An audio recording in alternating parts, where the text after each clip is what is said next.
Exam लिखने के बाद जब मैं घर आ रहा था, बस में बैठा हुआ था, तो आई वॉज रिकन्सिडरिंग एवरीथिंग कि क्या पता अगर कुछ नहीं कर पाया अच्छा तो क्या पता कुछ होगा कि नहीं आगे। You might see this hand of my self, क्योंकि मैं फ़ोन को पकड़ के वीडियो बना रहा हूँ, so just bear with it. So hello everyone and welcome to the video.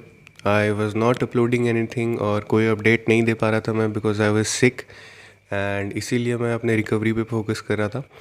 And बहुत ही ज़्यादा इतना तबीयत ख़राब हो गया था कि I was not able to study anything, not even for NMAT जो कि मेरा कल था, एंड कैट के लिए भी। एनमैट का मैंने मॉक दिया था उनका ऑफिशियल वेबसाइट में, तो उसमें मैंने पहले 228 स्कोर किया था, उसके बाद 244 स्कोर किया था, फिर 255 स्कोर किया था, फिर 230 स्कोर किया था। तो आई वॉज सर्टेन कि इसी रेंज में आएगा मेरा मार्क्स। एनमैट का एग्ज़ाम लिखने से पहले I was just totally resting, कोई मॉक वॉक अलग से नहीं लिखा मैंने, वही 4 मॉक लिखा। कैट के लिए भी कुछ पढ़ नहीं पा रहा था and I just went to the exam. So if you want to criticise me you can for my score.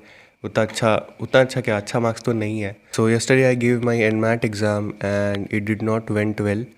सो मैं जितना अपने आप को रिकवर कर सकता था I did it in some last few days, and मैं रेस्ट कर रहा था, सो रहा था अच्छे से।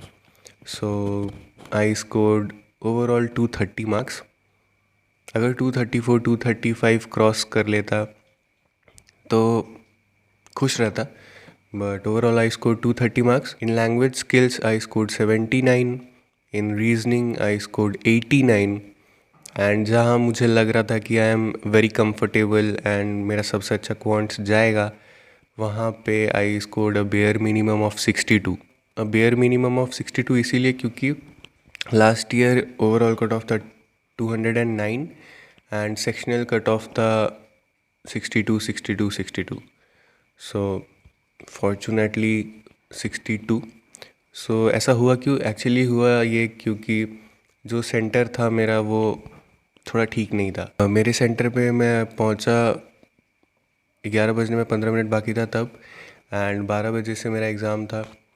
सो द पर्सन वो standing in front of the door he denied my entry, and उन्होंने बोला कि 12 बजने में जब 15 मिनट बाकी होगा तब आपको एंट्री मिलेगा। तो मैं सोच रहा था कि 15 मिनट में कैसे सब डॉक्यूमेंट्स वेरीफाई एंड सिटिंग विटिंग सब हो जाएगा, बट ठीक है, मैं अपना बाहर ही बैठा। एंड फिर उन्होंने बोला कि 11:15 में उन्होंने बोला कि अब आप अंदर जा सकते हैं। तो मैं अंदर गया एंड क्यूबिकल्स जो थे वो इतने छोटे थे, लाइक जो मॉनिटर का जो विड्थ होता है उतना ही चौड़ा क्यूबिकल था। उसी में मुझे माउस भी उसी में मुझे माउस हैंडल करना था, क्वेश्चन सॉल्व करना था, एंड जो भी था। एंड उन्होंने ईयर प्लग्स भी दिया था लगाने के लिए, बट मैंने उन्हें यूज़ नहीं किया। सो एक्चुअली जब मैं बैठा एंड अपने मॉनिटर एंड माउस को चेक किया तो माउस तो ठीक काम कर रहा था, बट मॉनिटर ऐसा था कि लेफ़्ट साइड में वो डिम था एंड राइट साइड में उसका ब्राइटनेस ज़्यादा था, मतलब ग्रेजुअली उसका ब्राइटनेस इंक्रीज़ कर रहा था from left to right.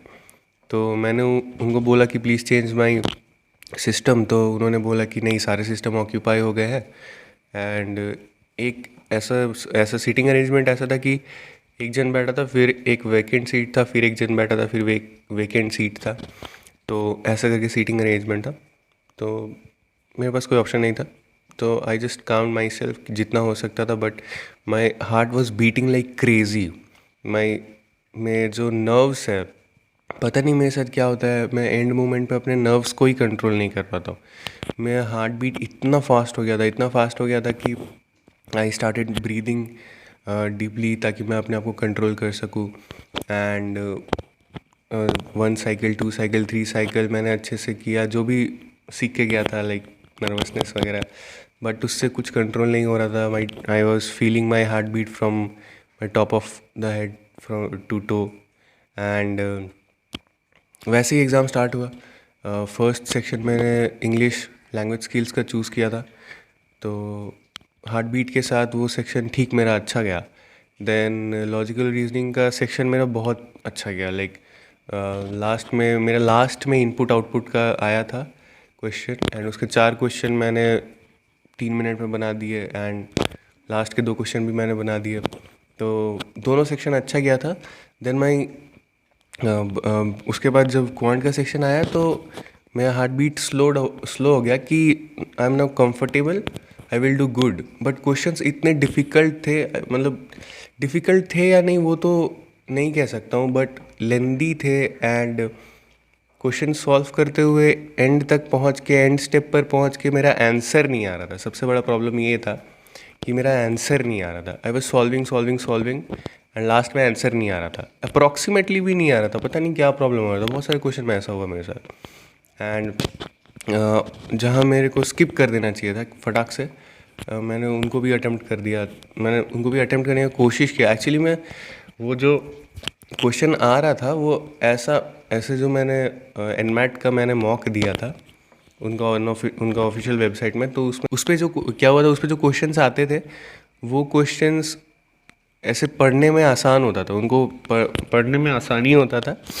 Sorry, वो क्वेश्चन जो आते थे उनको पढ़ने में आसानी होता था, उसको देख के ही दिख जाता था कि ये प्रोबेबिलिटी का क्वेश्चन है, मैंने तो उतना अच्छा से नहीं किया तो इसको मार्क करके आगे बढ़ जाओ।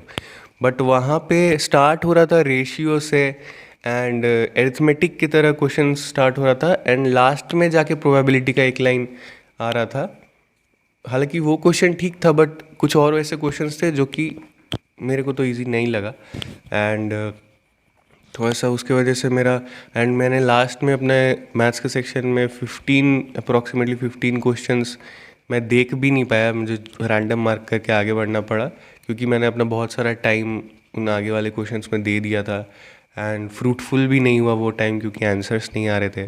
डीआई का जो 2 डीआई आते हैं वो भी मैं अटेम्प्ट नहीं कर पाया क्योंकि वो मेरे लास्ट में आए थे। ठीक है, तो this was all. I was just praying कि 235 क्रॉस कर जाऊँ एंड समहाउ मैथ्स का जो सेक्शनल कट ऑफ रहता है जो 2023 में था 72, वो क्रॉस हो जाए। तो वो तो नहीं हुआ, 230 आया एंड 62 आया मैथ्स में। तो अगर 2024 का लास्ट ईयर का कट ऑफ रहता है ओवरऑल 209 एंड 62 तो मे बी NMIMS मुंबई का इंटरव्यू देने का मौका मिले। एंड एनमैट मैंने लिखा था सिर्फ उसी कॉलेज के लिए, और तो किसी कॉलेज के लिए नहीं लिखा था, तो वो तो मैंने मेसअप कर दिया। So this was all, I messed up my NMAT and now I will try to focus totally on CAT and I will try to recover my self, gain my speed again. And slot का जहाँ तक बात है, मेरा है slot 1। Not मतलब बहुत पसंद नहीं है स्लॉट 1 क्योंकि उसके लिए बहुत प्रेप करने में बहुत मेहनत लगता है। स्लॉट 2 रहता है तो इजी, अपना टाइम में उठो, अपना कोई दिक्कत नहीं रहता है। स्लॉट 3 भी उतना प्रॉब्लमेटिक नहीं है। स्लॉट 1 के लिए अच्छा से प्रिपेयर करना पड़ता है, टाइम पे उठो, टाइम पे मॉक दो, उसके हिसाब से अपना सब शेड्यूल करो, तो वो करना होगा। एंड अपना हेल्थ को ध्यान रख के करना होगा क्योंकि हेल्थ अगर ऑब्वियसली अगर आप सही पीक पे नहीं रहते एग्ज़ाम डे पे तो क्या फ़ायदा, फिर आप अपना अच्छा परफॉर्मेंस नहीं दे पाएंगे। So take care of your self and let's see.